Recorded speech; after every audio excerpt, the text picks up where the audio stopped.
ทธาลับหรือยังหรือกำลังฟังเพลินนี้กันอยู่หนอขอจงตั้งใจฟังให้เพียงพอฟังด้วยหัวใจจดจ่ออย่าท้อและถอยเลยคืนไหนถ้ามีเวลาว่างจดหมายมาบ้างอย่าทำเงียบเฉยหรือโทรศัพท์เข้ามาติชมเชยถามปัญหาเถิดเอ่ยจะเฉลยให้สุนทรฝากทำนี้มาช่วยย้ำเตือนอย่าลืมอย่าเลือนน้ำคำที่พร่ำสอนสังคมวุ่นวายสุดแสนอาวรณ์วันกลัวโลกจะรุ่มร้อนวันคำจะลับลอย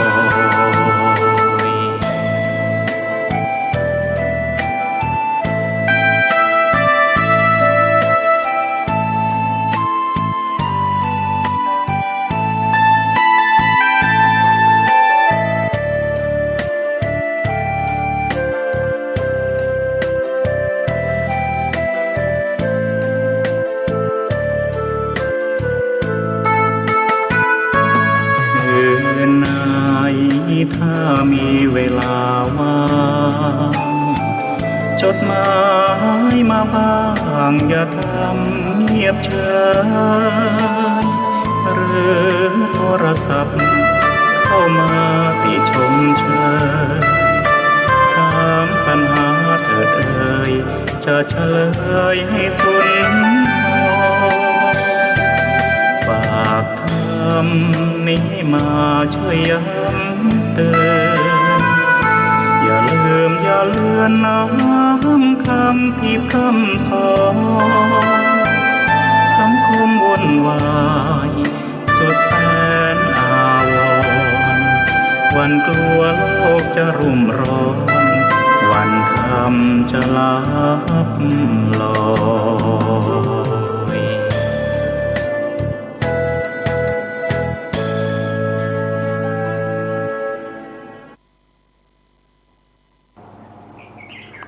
เจริญสุขศรัทธาสาธุชนญาติโยมท่านผู้ฟังทั้งหลายทุกท่านทุกคนวันนี้รายการธรรมะก่อนนอน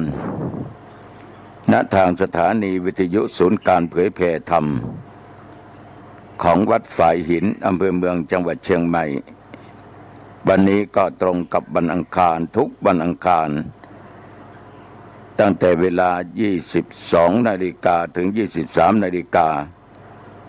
หรือ 4 ทุ่มถึง 5 ทุ่มนั้น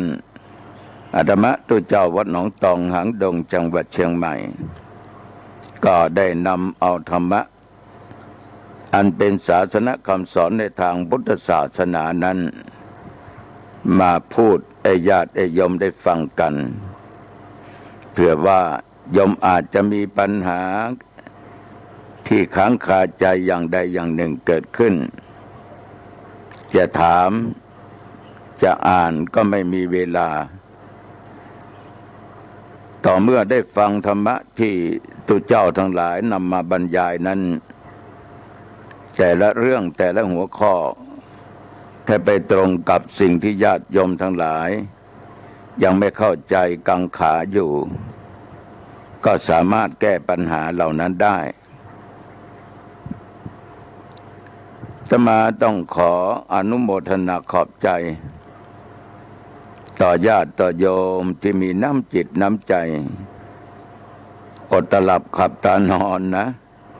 แทนที่เวลานี้จะเป็นเวลาพักผ่อนหลับนอนแต่ญาติโยมก็ยังอุตส่าห์รอฟังรายการธรรมะก่อนนอนจากทุกเจ้าอยู่ต้องขออนุโมทนาต่อญาติต่อโยมเป็นอย่างมาก ขอบใจต่อทางเจ้าหน้าที่ทุกท่านทุกคนที่ได้เสียสละความสุขส่วนตัวเพื่อความผาสุกของญาติของโยมที่เป็นแฟนพันธุ์แท้ฟังรายการธรรมะท่านทั้งหลายเหล่านี้อดตาหลับขับตานอนเช่นเดียวกันทำงานกันตั้งแต่กลางวันจนถึงตอนกลางคืนก็ยังไม่ได้พักผ่อนยังไม่ได้หลับได้นอนแต่เจ้าหน้าที่ทุกคนก็เสียสละเพื่อว่าธรรมะนั้นจะได้เข้าถึงประชาชนเมื่อญาติโยมได้ฟังธรรมะแล้วเกิดว่ามีข้อกังขามีปัญหาอะไรที่ยังคาใจอยู่ได้ฟังพระสงฆ์ได้ฟังท่านผู้รู้นำมาอธิบายก็คงจะตรงเป้าหมายเกี่ยวกับปัญหาต่างๆที่เกิดขึ้นก็สามารถจะแก้ไขปัญหาที่ญาติโยมกังขากันอยู่นั้นให้เบาให้บางลงไม่มากก็น้อยนะอย่างไรก็ตามต้องขอบใจต่อเจ้าหน้าที่และต่อญาติต่อโยมทั้งหลายที่ได้ร่วมจิตร่วมใจกันรักษาไว้ซึ่งศาสนคำสอนในทางพุทธศาสนาอาตมภาพดีใจที่ญาติโยมมาเจอกันงานนั้นงานนี้หรือญาติโยมมีโอกาสเวลาก็ไปทำบุญที่วัดหนองตองก็มักจะบอกว่าก็ฟังหลวงพ่อทุกวันอาทิตย์ที่วัดฝายหินฟังญาติโยมพูดกันอย่างนี้ก็ชื่นอกชื่นใจดีอกดีใจนะโยมนะมีความสุขใจวันนี้อาตมาภาพก็จะเอาเรื่องของพระเทวทัตนะที่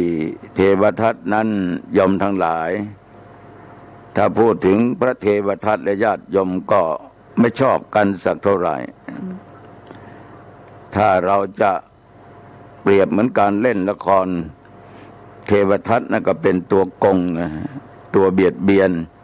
เป็นตัวร้ายตัวบาปตัวแห่งความชั่วก็เป็นคู่ข้ามขาราวีพระพุทธเจ้ามาตลอดทุกภพทุกชาติแม้แต่ทำในเรื่องของชาดกพื้นบ้านเหมือนกับเรื่องของนางมะลิซ้อนพระเทวทัตนี่ยมทั้งหลายได้เกิดเป็นมหากษัตริย์ที่มีชื่อว่าพรหมทัตพญาพรหมทัตนี้ยมทั้งหลายก็เป็นคนที่มีทิฏฐิมีมานะอวดรู้ใจดำอำมหิตขาดหลักธรรมวันหนึ่งมีชาวบ้านชาวเมืองนั้นตลอดจนอมาตย์ในบางพวกมาบอกมาเป่าหูพรหมทัตว่ามีชายหนุ่มคนหนึ่งอยู่นอกเมืองนั้นมีฤทธิ์มากแล้วก็มีแผนคิดจะมาครองบ้านครองเมืองเป็นเจ้าบ้านเจ้าเมืองพญาพรหมทัตนี่ญาติโยมทั้งหลายโกรธมาก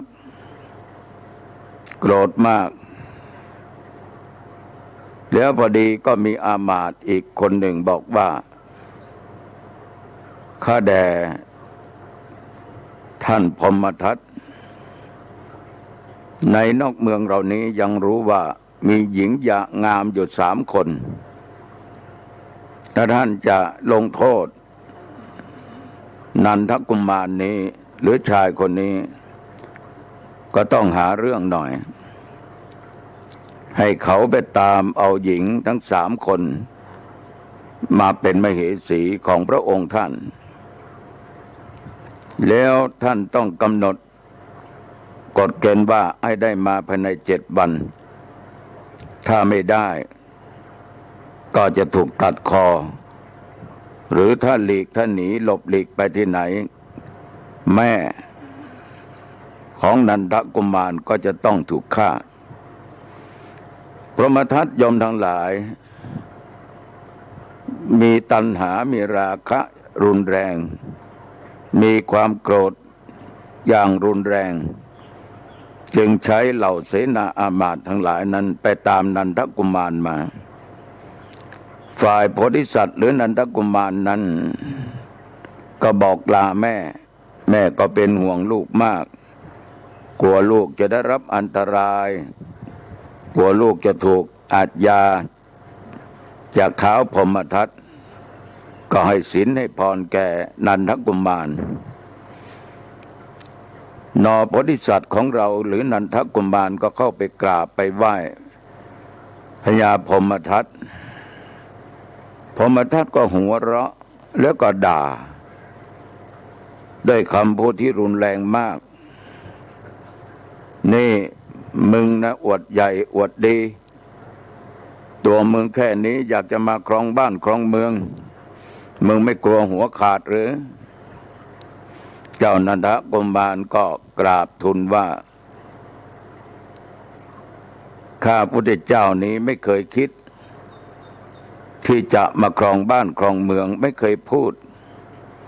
พญาพรหมทัตก็ไม่ฟังและยมนี่ให้เองออกจากเมืองนี้ไปนะแล้วไปหาผู้หญิง3 คนมาให้ได้ถ้าไม่ได้ในหัวเองขาดหรือหลบหนีไปที่ไหนก็ตามแม่ของเองก็ต้องตายสั่งไว้อย่างนี้เจ้านันทกุมารนะญาติโยมก็กลับมาที่บ้านมาบอกให้แม่เฒ่าได้ฟังแม่ก็เสียอกเสียใจร้องร่ำไห้แต่ไม่รู้จะทำอย่างไรนันทกุมารก็ออกจากเมืองไปเข้าสู่ป่าสู่ดงญาติโยมสาธุชนด้วยบุพเพสันนิวาสอดีตชาติปางก่อนได้สร้างบุญกุศลร่วมกับนางทั้ง3มาก็ไปเห็นปราสาทสูงประมาณ7 ชั้นนันทกุมารก็เรียกว่าใครอยู่บนปราสาทนั้นบนปราสาทมีใครอยู่บ้างบนนั้นมีใครอยู่บ้างเวลานั้นนางมลิสรนี่โยมทั้งหลายก็มาดูที่หน้าต่าง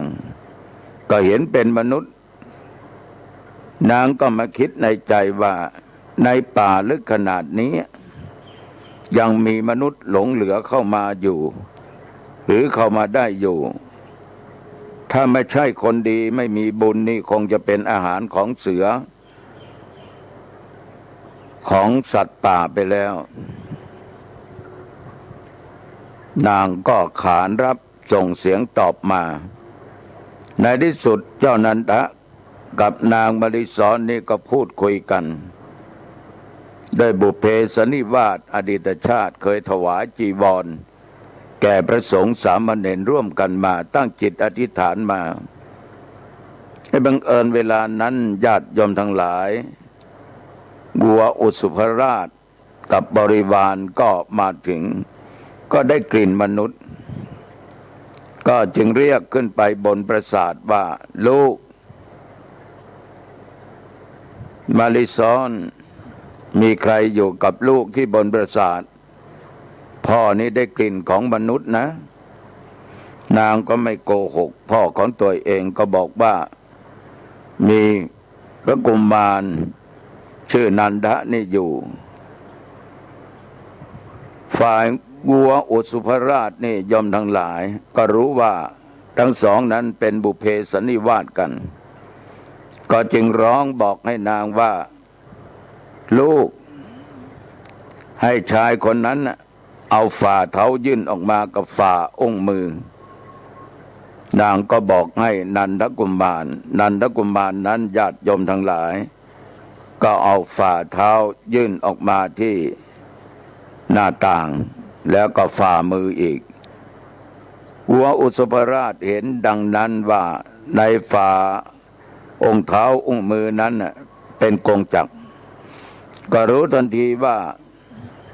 นี่คือหน่อโพธิญาณอยากได้ตรัสรู้เป็นพุทธเจ้านำสัตว์พ้นจากวัฏสงสารก็จึงได้ให้ทั้งสองนั้นเป็นคู่สามีภรรยากันเจ้านันทกุมารก็บอกกับนางมริสรว่าพี่นี้ถูกพญาพรหมทัตนั้นให้ไปหานางจำปานางปทุมมาให้หาหญิง3 คนให้ได้ภายใน7 วันนี่ก็ล่วงเลยมาตั้งหลายวันถ้าพี่หาไม่ได้เขาก็จะตัดหัวของพี่ถ้าพี่หนีเขาก็จะเอาแม่ของพี่ไปฆ่าขอลาก่อนเจ้านันทกุมารก็ลาหัวอุสุภราชก็รู้ก็เลยส่งเจ้าไปที่ฝั่งแม่น้ำกว้างเรียกว่าสุดลูกหูลูกตานะโยมนะก็เห็นปราสาทสูงตระหง่านอยู่เจ้าก็สามารถข้ามแม่น้ำไปได้ก็เรียกขานขึ้นไปว่ามีใครอยู่บนปราสาทบ้างมีใครอยู่บนปราสาทบ้างมีใครอยู่ไหมนางจำปานั่นโยมทั้งหลายราชสีห์นำมาเลี้ยงไว้นางก็ดูมาทางหน้าต่างก็เห็นมนุษย์นางก็คิดในใจว่ามนุษย์คนนี้ชายคนนี้ไม่ใช่คนธรรมดาถ้าไม่มีบุญญาธิการไม่มาถึงหรอกคงจะเป็นอาหารของสัตว์ป่าไปตั้งนมตั้งนานแล้วนางก็บอกว่าพี่มีอะไรคุยกันไปคุยกันมาบอกที่อยู่บอกอะไรสิ่งจำเป็นต่างๆก็อยู่ด้วยกันที่บนปราสาทฝ่ายราชสีห์นั้นหลังจากออกจากที่อยู่แล้วไปหากินในป่ากลับมากับเพื่อนฝูงก็ได้กลิ่นมนุษย์โยมนะได้กลิ่นมนุษย์ราชสีห์ก็ส่งเสียงว่าลูกมีใครอยู่กับลูกเวลาขณะนี้พ่อได้กลิ่นเป็นกลิ่นมนุษย์นะนางจำปาก็บอกว่าใช่พ่อมีมนุษย์มีชายชื่อว่านันทกุมารมาอยู่กับลูกเอาแต่งั้นให้เขาเอาองค์ตีนองค์มือนั้นให้พ่อดูหน่อยนันทกุมารก็ให้ดูก็เห็นเป็นกงจักรนี่คือหน่อพุทธังกุลจากได้ตรัสรู้เป็นพระพุทธเจ้านำสัตว์โลกข้ามวัฏสงสารสาธุชนญาติโยมเจ้านันทะอยู่กับนางจำปา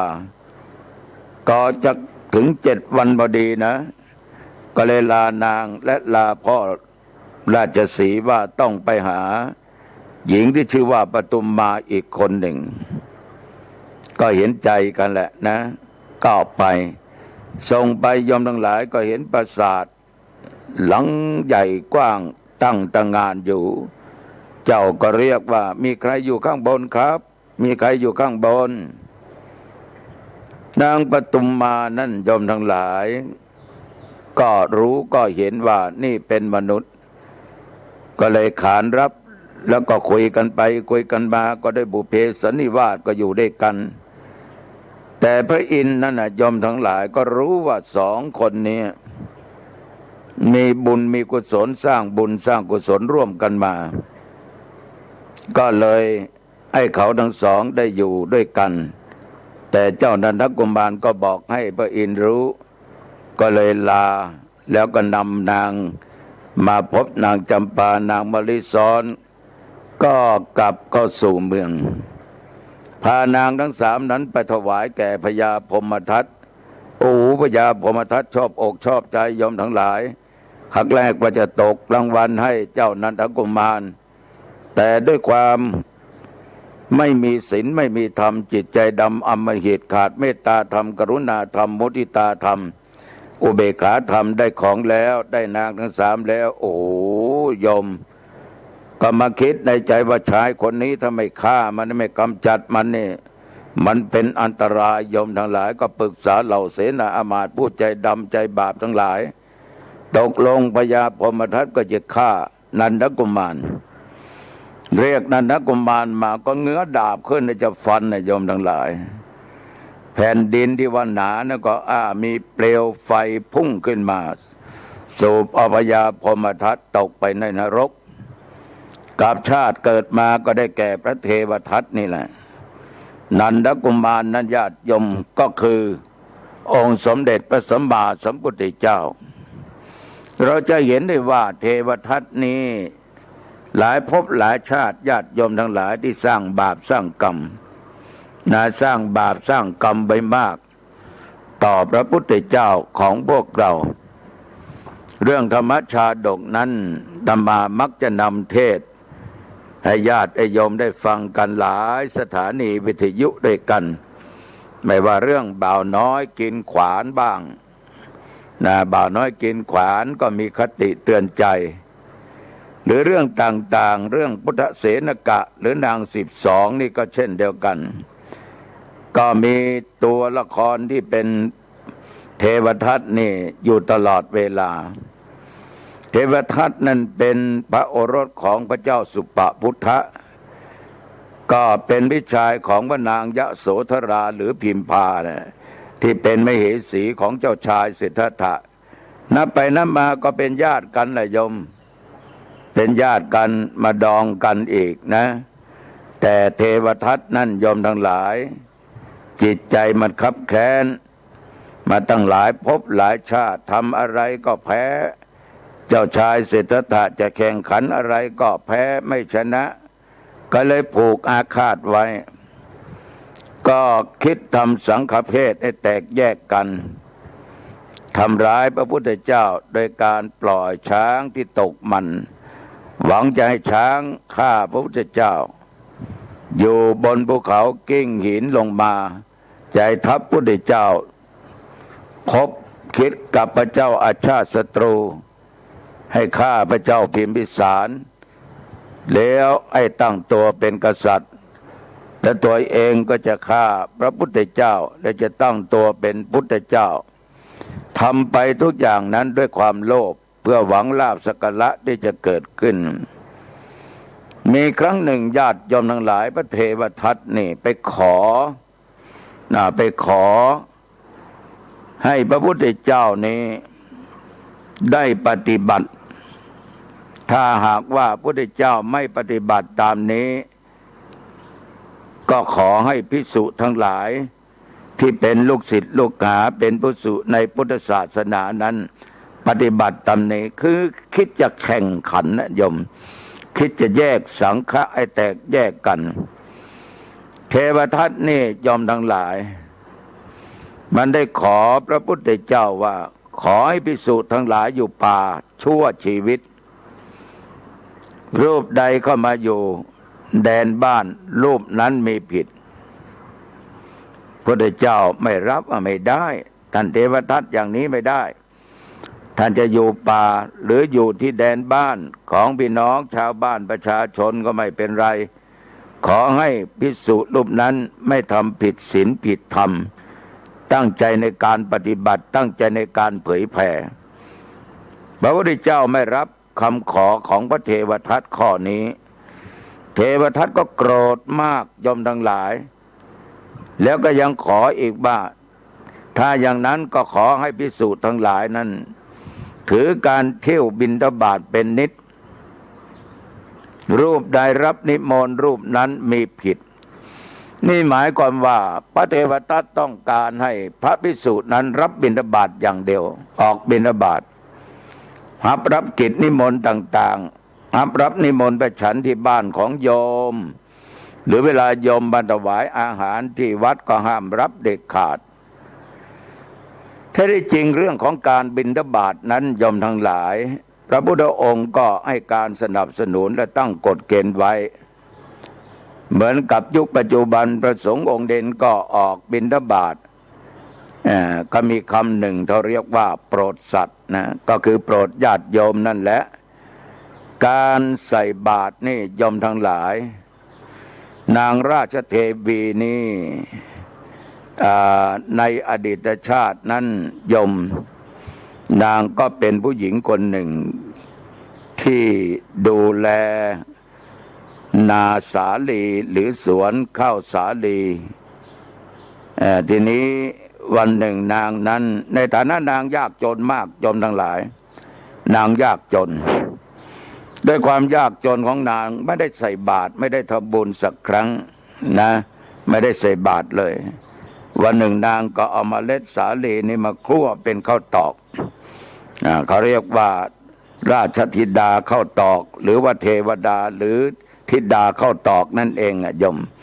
นางก็มาคั่วเป็นข้าวตอกตั้งใจว่าเราอยู่ไปไร่ไปนาอย่างนี้ถ้าเจ้าของมาส่งอาหารช้าเราก็ทานข้าวตอกไปก็คงจะอิ่มทีนี้พระมหากัสสปะเถระเจ้านี่โยมทั้งหลายก็เข้าฌานดูจะออกไปรับบิณฑบาตก็ดูว่าจะมีใครมาทำบุญตักบาตรกับเราเนาะก็เห็นนางข้าวตอกนี่แหละโยมทั้งหลายก็ไกลในตั้ง60 โยชน์ก็เลยเหาะไปเลยเหาะไปเลยเหมือนสมัยเดี๋ยวนี้ต้องนั่งเครื่องบินหรือนั่งรถยนต์ไปนะถึงจะถึงเร็วนะโยมนะไปช้าไม่ได้ไปถึงก็ลงตรงใกล้ๆกับนางเห็นพระมหากัสสปะมานางก็ดีอกดีใจโยมทั้งหลายก็เอาข้าวตอกนั้นใส่ขันนะโยมนะจนเต็มขันแล้วก็เอาไปเทใส่บาตรพระมหากัสสปะเรียบร้อยนางก็กล่าวว่าธรรมใดที่เกิดขึ้นแก่ท่านขอธรรมนั้นจงเกิดแก่ข้าพเจ้านางก็ตั้งจิตอธิษฐานอย่างนี้พระมหากัสสปะท่านก็ให้พรแก่นางนั่นแหละเหมือนตุเจ้าเน้นทั้งหลายรับบิณฑบาตก็ให้พรแก่ญาติแก่โยมทั้งหลายพระมหากัสสปะกลับนางก็ดีอกดีใจกระโดดโลดเต้นนะโยมนะแต่ด้วยความกระตือรือร้นดีใจของนางนั้นระหว่างทางนางไม่รู้ว่ามีอสรพิษคืองูเห่าอยู่ที่ข้างทางโฉกเอานางกัดเอานางตายเลยโยมเมื่อนางตายจิตที่บริสุทธิ์ของนางดีใจที่ได้ตักบาตรใส่บาตรแก่พระมหากัสสปะได้ไปเกิดบนสวรรค์ชั้นดาวดึงส์เป็นเทพธิดาราชเทวธิดาอยู่บนสวรรค์ชั้นนี้นางเป็นเทพธิดาอยู่บนสวรรค์นางก็มาคิดว่าบุญของเราได้ใส่บาตรกับพระมหาเถระกัสสปะนี้คงจะน้อยนิดนะบุญเราหมดก็คงจะตกไปอยู่ในโลกมนุษย์คงจะเป็นคนโจรอีกเช่นเดิมนางคิดอย่างนี้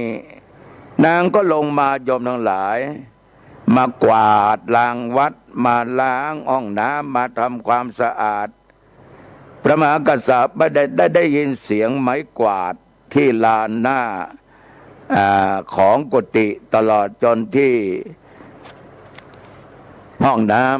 ำก็เห็นผิดสังเกตก็ไปดูนี่มันเป็นเทพธิดานี่ราชเทพธิดานี่มากวาดและเป็นนางที่เคยเอาข้าวตอกใส่บาตรเราเนี่ยพระมหากัสสปะก็ไปแล้วก็บอกว่าน้องนางอย่ามาทำนะถ้าใครมาเห็นแล้วมันจะไม่ถูกต้องก็สั่งห้ามต่อไปไม่ต้องมาทำนางก็กลัวว่าบุญของนางจะไม่มียอมทั้งหลายพระพุทธเจ้าท่านก็ได้ตรัสสอนไว้ให้แก่นางว่าเจตนาของนางนั้นมีมาตั้งแต่แรกเมื่อไม่ได้ทำบุญตักบาตรไม่ได้คั่วข้าวตอกไปใส่บาตรแล้วบุญของนางมีมากเนี่ยยอมทั้งหลายการออกบิณฑบาตเป็นการโปรดสัตว์ชนิดหนึ่งญาติโยมที่เขามีพออันจะกินมีศรัทธาเขาก็จะทำบุญตักบาตรกันเพื่อเป็นการชำระความตณีขี้เหนียวที่มันเกิดขึ้นคือคนบางคนนี่ยอมทั้งหลายมีทรัพย์สมบัติมีแก้วแหวนเงินทองมีสิ่งของมีผ้ามีอะไรก็ไม่อยากจะแบ่งปันให้ใครโยมนี่ก็ของกูนั่นก็ของกูอะไรก็ของกูตณีมากโยมทั้งหลายคนที่ให้ทานได้นั้นคือคนที่เสียสละได้นั้นก็คือคนที่มีจิตใจงดงามเหมือนกับญาติกับโยมที่ฟังรายการธรรมภาพในธรรมะก่อนนอนนี่โยมบางคนโอ้โหใส่บาตรเป็นอาจินเลยเหมือนมีแม่พันนีวันนีปฐมะ อดิศัยโยมทั้งหลายคุณแม่ได้สร้างวัดสร้างวาหลายแห่งหลายที่ไม่ว่าอำเภอแม่แตงโรงพยาบาลนครพิงค์ห้องพิเศษต่างๆโรงพยาบาลอำเภอดอยสะเก็ดสร้างพระธาตุเจดีย์สร้างโรงเรียนปริยัติไม่ว่าดอยสะเก็ดหลายวัดหลายวาโยมทั้งหลายที่คุณแม่สร้างแม้แต่วัดหนองตองโยมแม่ก็ไปสร้างอาคารปริยัติธรรมอาคารหอประชุมโรงครัวไอ้หมดไปตั้ง7 ล้านเนี่ยวัดพระธาตุดอยสะเก็ดก็หมดไปตั้ง12 ล้านวัดบุพารามอำเภอเมืองเชียงใหม่อดีตหลวงพ่อเจ้าคณะจังหวัดที่ได้มรณภาพแล้วก็พระราชทานเพลิงศพไปเสร็จเรียบร้อยนั่นก็12 ล้านคุณแม่สร้างหมดปัจจัยไปตั้ง80 กว่าล้านโยมทั้งหลายแม่อายุ80ก็ตายจากโลกนี้ไปสู่โลกหน้าในชีวิตของแม่เล่าเรื่องให้ฟังว่าเมื่อแม่หนุ่มนั้นแม่มีร้านขายเครื่องวัสดุการก่อสร้างและมีโรงน้ำแข็งแต่แม่ไม่มีโอกาสไปทำบุญที่วัดไม่มีโอกาสไปฟังเทศน์ไปรับศีลไปเจริญเมตตาภาวนาแต่สิ่งหนึ่งที่แม่ปฏิบัติเป็นประจำทุกเช้าก็คือทำบุญตักบาตรแก่พระที่เดินมาบิณฑบาต3 องค์บ้าง4 บ้าง5 บ้างอยู่ตลอดเวลาจนอายุคุณแม่ได้60 ปีลูกเสียอะไรทุกสิ่งทุกอย่างแม่ก็นุ่งขาวห่มขาวถือศีลภาวนาเนี่ยโยมทั้งหลายชีวิตของแม่นั้นก็มีความสุขมีโภคทรัพย์สมบัติมีอะไรมากพอแม่ได้สร้างมามากก็จึงมีมากฉะนั้นญาติโยมศรัทธาสาธุชนการใส่บาตรนั้นมันเป็นการกำจัดความตนีขี้เหนียวนะกำจัดความตนีขี้เหนียวลงได้คนเราถ้ากำจัดความตนีขี้เหนียวได้ศีลข้อที่2มันจะไม่ลักมันจะไม่โลภมันจะไม่โกงเอาของใครมาไม่ว่าทางตรงและทางอ้อมเป็นข้าราชการก็ข้าราชการที่ดีเป็นพระก็เป็นพระที่ดีไม่คดไม่โกงใครยอมทั้งหลายไม่นำความหมายนะไม่นำความเดือดร้อนให้เกิดขึ้นแก่ใครเพราะด้านนั้นจิตใจบริสุทธิ์มีแต่ให้กับให้ความโลภก็จะไม่เกิดขึ้นในจิตในใจจิตใจก็ใสสะอาดไม่มีความลุ่มความหลงในสิ่งเหล่านี้ฉะนั้นการทำบุญตักบาตรการให้ทานนั้นจึงเป็นการชำระความตนีที่มันตนีมากๆก็ให้มันเบาบางลงในที่สุดก็หายไปเรื่องของบิณฑบาตที่พระเทวทัตจะให้ภิกษุทั้งหลายบิณฑบาตพระพุทธเจ้ายินดีแต่ว่าไม่เอาตอนนี้ว่ารูปใดรับนิมนต์รูปนั้นมีกิจหมายความว่ามีญาติโยมนิมนต์ไปฉันภัตตาหารที่บ้านบ้างหรือว่ามีญาติโยมนำมาถวายนิมนต์ให้ฉันบ้างนี่พระพุทธเจ้าไม่รับข้อเสนอของพระเทวทัตไม่ได้เพราะการที่พระสงฆ์ทั้งหลายนั้นได้รับนิมนต์นั้นเป็นการโปรดสัตว์เช่นเดียวกันเป็นการโปรดสัตว์เช่นเดียวกันเทวทัตขอมา2 ข้อไม่ได้สักข้อที่3ก็ขอว่าขอให้ภิกษุทั้งหลายนี่นะต่อไปถือบังสุกุลเสมอไปรูปใดครบคหบดีได้จีวรมารูปนั้นผิดยอมทั้งหลายยังอวดตัวเองว่าข้าพเจ้านี่จะถือผ้าบังสกุลอย่างเดียวข้าพเจ้าจะฉันมื้อเดียวจะบิณฑบาตข้าพเจ้าจะอยู่แต่ในป่าจะไม่เหมือนกับพระเหล่านี้พระพุทธองค์ก็ตัดห้ามไว้ว่าไม่ได้นะเทวทัตไม่ได้เพราะการถวายจีวรของเครือขัดนั้นเขามีศรัทธาเขาจะถวายยอมทั้งหลายแม้แต่พระเจ้าพิมพิสารนั้นก็ยังถวายนะยังถวายให้แก่พระพุทธเจ้าและเหล่าภิกษุทั้งหลายอุทิศส่วนกุศลให้เปรตที่เป็นญาติของพระเจ้าพิมพิสารที่เกิดมาในชาติก่อนนั้นตนีขี้เหนียวไม่มีศีลไม่มีทานไม่ทำบุญสุนทาน มีแต่ความยึดมั่นถือมั่นนั่นก็ของกูนี่ก็ของกูตายไปจิตวิญญาณก็กลับกลายไปเป็นเพศเฝ้าทรัพย์สมบัติเฝ้าหอเรือนเฝ้าที่อยู่ที่อาศัยเฝ้าตามตามป่าตามลำแม่น้ำยอมทั้งหลายไม่ได้ไปผุดไปเกิดอดอยากก็แสดงกายให้พระเจ้าพิมพิสารได้รู้ได้เห็นพระเจ้าพิมพิสารก็ไปกราบทูลพุทธเจ้าก็ชี้แนะให้พระเจ้าพิมพิสารก็ทำบุญเปรตอันเป็นญาติทั้งหลายนั้นยอมทั้งหลายก็ได้พ้นจากความทุกข์ความทรมานร่างกายสุดผอมก็อ้วนพีดีงามผ้าไม่มีสวมใส่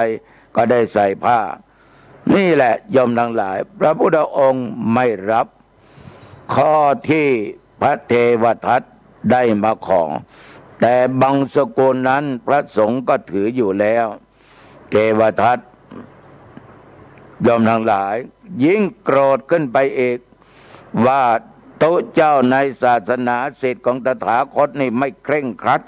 ไม่เหมือนเราไม่เหมือนศิษย์ของเรานี่โอ้อวดเข้าไปอีกยอมทั้งหลายข้อที่สี่ก็ขอภิกษุทั้งหลายอยู่รุกขมูลทุกเมื่อไปรูปใดเข้าสู่ที่มุงที่บังรูปนั้นผิดคือต้องการให้ตุเจ้าเนี่ยไปอยู่ใต้ต้นไม้ยอมทั้งหลายโดยไม่มีอะไรมามุงถ้าองค์ไหนอยู่ที่ไหนมีที่มุงที่บังองค์นั้นผิดอย่างข้าพเจ้าในอาตมานี่ถือเคร่งอยู่ใต้ต้นไม้ตลอดถือรุกขมูลตลอดพุทธเจ้าไม่ได้เทวทัตนี่ไม่ได้การถือรุกขมูลนั้นเป็นสิ่งดีเป็นสิ่งที่ดีแต่ว่าจะไม่ให้อยู่ที่มุงที่บังเป็นไปไม่ได้แต่ไม่ให้เบียดเบียนพระองค์ตรัสอย่างนี้พระเทวทัตก็โกรธยิ่งขึ้นไป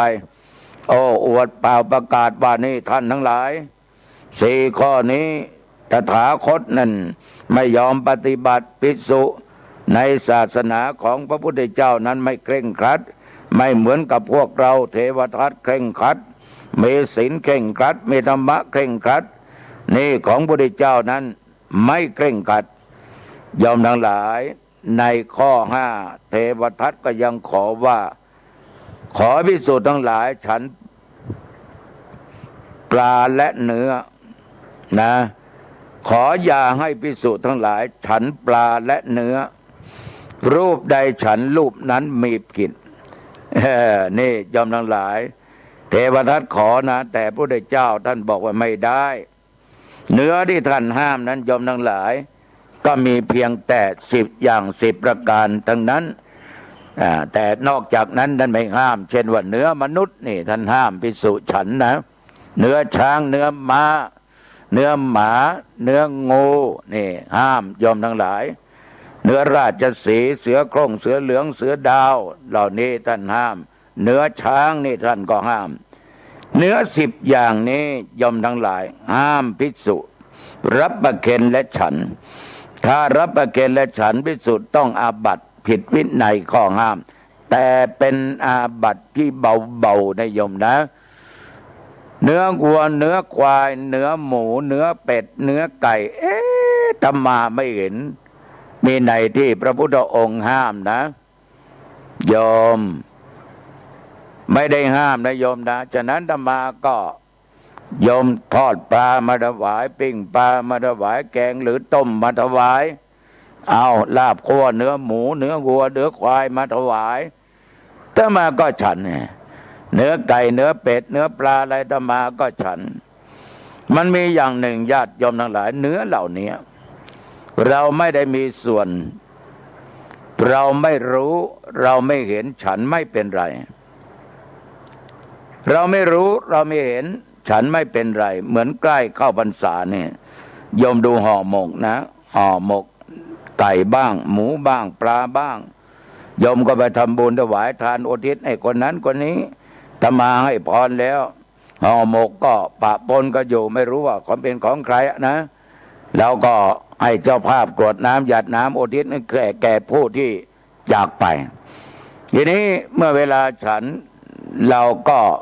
เอาห่อหมกนั่นน่ะมาฉันเนื้อปลาบ้างเนื้อหมูเนื้อควายบ้างเนื้อไก่บ้างเราก็ไม่รู้ว่าควายตัวนี้เป็นควายใครหมูไก่นี้เป็นของใคร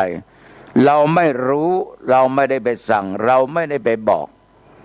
โยมคงจะจำคำที่เขาพูดว่าบาปมีที่คนจ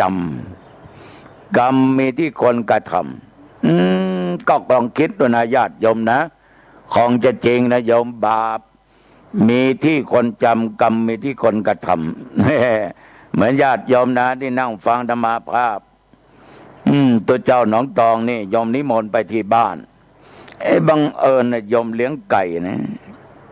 โยมเลี้ยงไก่โยมนิมนต์ธรรมาภาพไปฉันข้าวที่บ้านอาหารที่บ้านโยมก็แกงเนื้อแกงอะไรถวายเว้นจาก10 อย่างหรือแกงผักแกงอะไรต้มอะไรถวายธรรมาก็ฉันนะมันไม่ผิดทีนี้บังเอิญธรรมาไปเห็นไก่โยมเนี่ยวิ่งไปวิ่งมาโอ้โหโยมไก่เนี่ยรุ่นนี้ตัวขนาดนี้นะไม่แก่จนเกินไปไม่หนุ่มจนเกินไปเนี่ยโอ้โหโยมปิ้งย่างเนี่ยอร่อยนะเนี่ยต้มยำก็อร่อยนะโยมนะทำอะไรสักอย่างก็อร่อยนะโยมนะตัวเนี้ยที่ผ่านไปเนี่ยบินผ่านไปเนี่ยโยมญาติโยมก็อยากได้บุญแล้วพระตัวเจ้าหนองตองอยากจะฉันไก่ตัวนั้นรุ่นเนี้ยอีก2-3 วันก็ฆ่าไก่ตัวนี้ย่างอย่างดีและโยม2 ตัวเอาไปถวายที่วัดหนองตองหลวงพ่อวันนี้เอาไก่ย่างมาถวายหลวงพ่อนะโอ้ยขอบใจนะโยมนะเอาโยมมาไก่นะมันก็ไก่ที่หลวงพ่อชี้วันนั้นแหละ2 ตัวนั่นแหละหลวงพ่อบอกว่าโอ้ยอร่อยมันไม่แก่จนเกินไปเนื้อมันไม่เหนียวหนังมันไม่เหนียวนี่พอดีและไม่อ่อนจนไก่หนุ่มจนเกินไปเอาแล้ววะโยมทั้งหลายทีนี้แหละตัวเจ้าชี้ให้โยมบาปเกิดขึ้นกับตัวเจ้าจิตใจมัวหมองเศร้าหมองบาปคือสิ่งที่ชั่วช้าลามกเพราะมีกิจที่ร่วมกับโยมได้กรรมคือการกระทำตัวเจ้าไม่ได้ฆ่าไก่นะไม่ได้ย่างไก่ไม่ได้ปิ้งไก่แต่โยมเป็นคนฆ่าลกขนเองถอนขนเองและโยมก็ไปปิ้งเองมันสุกแล้วก็มาถวายแต่มันผิดตอนที่ธรรมาชี้ให้โยมดูและบอกโยมแต่ต้องมองถึงเจตนาหรือไม่มีเจตนามันครบหรือเปล่านะโยมนะฉะนั้นบาปมีที่คนขัดจำกรรมมีที่คนกระทำอย่างใดก็ตามญาติโยมพระเทวทัตขอ5 ข้อนี้พระเจ้าท่านไม่ให้สักข้อเทวทัตโกรธมากญาติโยมข้อแรกขอให้ภิกษุทั้งหลายนั้นอยู่ป่าชั่วชีวิตห้ามเข้าอยู่ในบ้าน2ขอให้เที่ยวบิณฑบาตเป็นนิดรูปได้รับนิมนต์ฉันที่โยมนิมนต์ผิดขอภิกษุทั้งหลายถือผ้าบังสุกุลเสมอไปรูปใดได้ผ้าจีวรหรือผ้าอะไรก็ตามจากคหบดีรูปนั้นผิดขอภิกษุทั้งหลายอยู่รุกขมูลทุกเมื่อไปอยู่แต่ป่าอยู่ใต้ต้นไม้รูปใดเข้าสู่บ้านสู่ที่มุงที่บังรูปนั้นผิดขอภิกษุทั้งหลายฉันปลาและเนื้อรูปใดขอภิกษุทั้งหลายอย่าได้ฉันปลาและเนื้อรูปใดฉันรูปนั้นก็ผิด5 ข้อนี้เทวทัตขอโอ้โหพระพุทธเจ้าท่านไม่อนุญาตนะโยมนะแต่ท่านให้ปฏิบัติในบางสิ่งบางอย่างแต่เทวทัตนั้นที่ทำไปนั้นต้องการอวดตัวเองว่าตัวเองนั้นเคร่งครัดนัก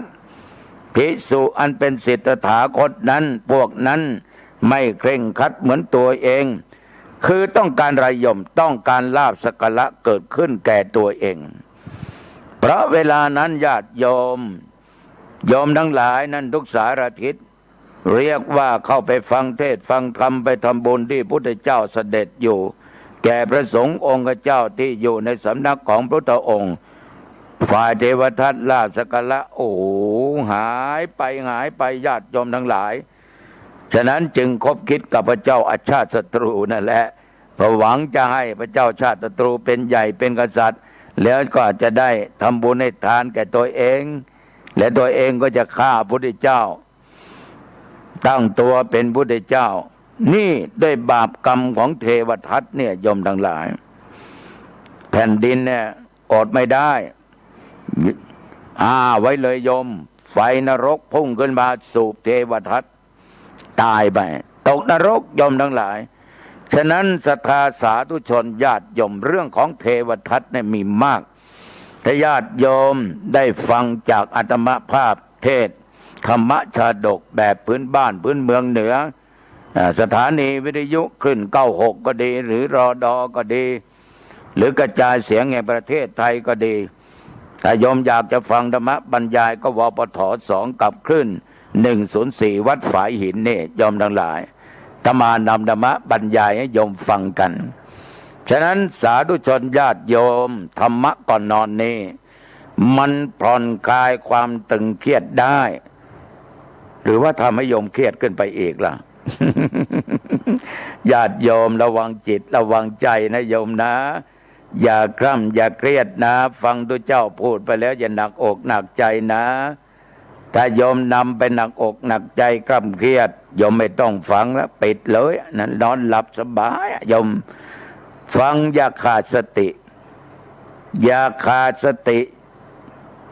สติมาปัญญาเกิดพูดให้ฟังบ่อยครั้งสติเตลิดก็จะเกิดปัญหาฉะนั้นทำอะไรก็ตามไม่ว่าการงานไม่ว่าการศึกษาไม่ว่าการเรียนการอ่านการฟังขาดสติไม่ได้โยมทั้งหลายต้องมีสติแล้วมีสมาธิคือจิตใจที่ตั้งมั่นไม่หวั่นไหวไปตามกระแสต่างๆไม่หวั่นไหวไปตามอารมณ์ตั้งใจฟังแล้วใช้ปัญญานี่แกะข้อความต่างๆตรึกตรองพิจารณาอันไหนไม่เข้าใจยังลังเลสงสัยอย่าโยมทั้งหลายเพราะไม่แน่ใจก็อย่าแต่อันไหนเข้าใจแล้วเกิดแสงสว่างแล้วโดยตัวแห่งปัญญาญาณได้เกิดขึ้นโยมลองนำเอาสิ่งเหล่านั้นที่มันเป็นแสงสว่างมันเป็นปัญญานำไปเป็นข้อปฏิบัติตัวเจ้าว่าโยมจะมีความสุขนะโยมนะนี่เป็นธรรมะฝากไว้กับญาติกับโยมในคืนนี้เอาญาติโยมทั้งหลายใกล้จะ5 ทุ่มแล้วนะโยมจะหลับจะนอนจะพักจะผ่อนก็อาบน้ำอาบท่าสระหัวดำเก้าทำอะไรก็ทำนุ่งห่มผ้าที่มันสะดวกสบายไม่รัดตัวจนเกินไปสีสันที่โยมชอบผ้าที่โยมสวมใส่แล้วก็คิดว่ามันสบายโยมก็ชุดนั้นใส่อย่าลืมปิดประตูบ้านปิดประตูหอเรือนนะโยมนะเรือนของโยมต้องปิดประตูหน้าต่างไว้ให้ดีแล้วญาติโยมก็เก็บของมีค่าปิดฟืนปิดไฟดับฟืนดับไฟเสร็จนะโยมนะห้องพระไม่มีโยมก็ห้องนอนนั่นแหละพุทธรูปไม่มีก็นึกเอาก็แล้วกันนะโยมนะนึกเอาก็แล้วกันโยมนอนเอาเท้าไปทางไหนล่ะถ้าโยมเขียนแล้วว่าพ่อแม่โยมอยู่ทิศใต้อย่าเหยียดเท้าไปทางใต้ถ้าพ่อแม่นอนทิศเหนืออย่าเหยียดเท้าไปทางเหนือพ่อแม่นอนทิศตะวันตกพ่อแม่เอาหัวมาอย่าเหยียดเท้าไปถ้าพ่อแม่นอนทางทิศตะวันออกท่านเอาหัวมาทางเราอย่าเหยียดเท้าไปตำหัวแม่หัวพ่อนะโยมนะญาติโยมทั้งหลายนั่งอยู่บนเตียงนั่นแหละกราบพระพุทธเจ้าบทอรหังสัมมาสวากขาโตกราบพระธรรมสุปฏิปันโนกราบพระสงฆ์นึกถึงคุณแห่งพระพุทธพระธรรมพระสงฆ์กราบครั้งที่4นึกถึงคุณบิดามารดาตั้งแต่เรามาปฏิสนธิท่านเลี้ยงมาตั้งแต่เล็กตั้งแต่น้อยจนถึงเรามีชีวิตเรามีวันนี้ได้เพราะใครโยมนึกดูดีๆนะท่านทั้งสองมีพระคุณต่อเรามากท่านห่วงเรามากท่านรักเรามากถ้าท่านไม่ห่วงไม่รักเราคงไม่มีเราในวันนี้กราบครั้งที่5นึกถึงครูอาจารย์ที่สั่งสอนวิชาความรู้แก่เราถ้าเป็นพระสงฆ์องค์เนรให้นึกถึงคุณของพระอุปัชฌาย์อีกด้วยนะเราเป็นเนรได้เพราะมีอุปัชฌาย์บวชให้ เราเป็นพระภิกษุได้เพราะอุปชฌาย์ท่านสร้างท่านบวชให้เราเป็นพระภิกษุในพระพุทธศาสนาเรียบร้อยไอ้ญาติโยมเจริญสมาธิภาวนาไม่ต้องนานนะนาที2 นาที 3 นาทีหรือ5 ถึง 10สุดแล้วแต่โยมบริหารใจให้ได้กายให้ดีดำรงสติให้ได้ให้เกิดปัญญา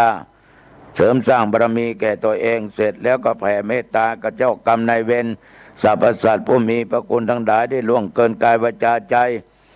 แล้วก็แผ่เมตตาตั้งจิตอธิษฐานแก่ตัวเองนะ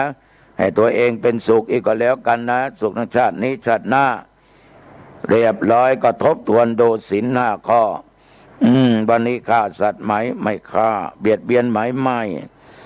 ทำลายร่างกายไหมไม่ปลอดภัยวันนี้โลภของใครบ้างมีจิตคิดจะเอาของเขาบ้างไหมลักของใครไหมหรือว่าโกงทุจริตมีไหมไม่มียิ้มได้วันนี้พอใจในสามีคนอื่นไหมพอใจในภรรยาคนอื่นบ้างไหมนอกใจไปติดหญิงอื่นชายอื่นบ้างไหมไม่มีวันนี้หลอกใครบ้างโกรธใครบ้างด่าใครบ้างติสินนินทาใครบ้างพูดอะไรไปบ้างที่ไม่มีสาระไม่มีประโยชน์เพ้อเจ้อไม่มีครบนี่วันนี้ดื่มเหล้าดื่มเบียร์สิ่งเสพติดบ้างไหมไม่โอ้โหโยมเป็นเทวดาแล้วโยมอยู่บนสวรรค์แล้วโยมมีความสุขนอนหลับก็เป็นสุขตื่นนอนก็เป็นสุขสดชื่นเหมือนยืนอยู่บนเนินเขาสูดอากาศดีๆเพราะศีลมันบริสุทธิ์ศีลมันเป็นอาภรณ์นะตกแต่งให้โยมนั่นน่ะมีกายงดงามวาจางดงามจิตใจงดงามวันนี้ตัวเจ้าวัดหนองตองฝากกับญาติกับโยมแค่นี้นะได้เวลาพอสมควรแล้วลูกหลานทั้งหลายหลับนอนให้สบายตื่นเช้ามาล้างหน้าล้างตาล้างหน้าแปรงฟันอาบน้ำอาบท่าแต่งเนื้อแต่งตัวทานข้าวลูกไปทำงานให้ประสบผลสำเร็จนะลูกคิดสิ่งใดให้ประสบผลสำเร็จสิ่งนั้นอายุวันนะสุขะพละพรอันล้ำเลิศอันประเสริฐนี้จงบังเกิดมีแก่ลูกพุทธบุตรทุกท่านทุกคนไม่ว่าเด็กเล็กไม่ว่าวัยกลางคนไม่ว่าผู้เฒ่าผู้แก่พุทธบริษัททั้งหลายภิกษุภิกษุณีบาศกบาสิกาให้มีธรรมะ4 ประการยิ่งขึ้นไปเหมือนกันทุกท่านทุกคนอายุวันโนสุขังพระลังพบกันใหม่อังคารหน้าเจริญพร